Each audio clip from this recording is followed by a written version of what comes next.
Hej, her på Random Shop, der har vi netop fået det her panserglas hjem, og jeg vil nu vise, hvordan du får det monteret på din iPhone.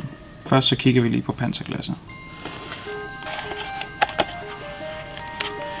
Der følger en lille knap med, noget til at gøre skærmen ren med, og så glasset her.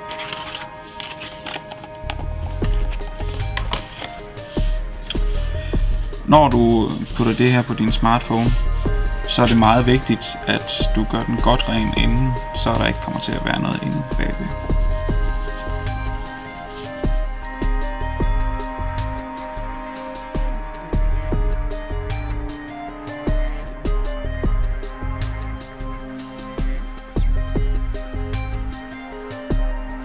Når så din telefon den er ved at være helt ren, kan du sætte panserglasset på.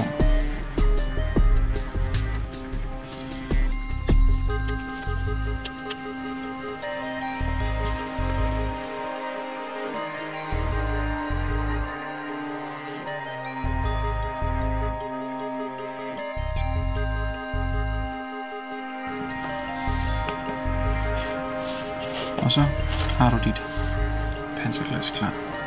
Det skulle kunne klare lidt af hvert. Selv hvis du kører hen over det med saks, kommer der ingenting.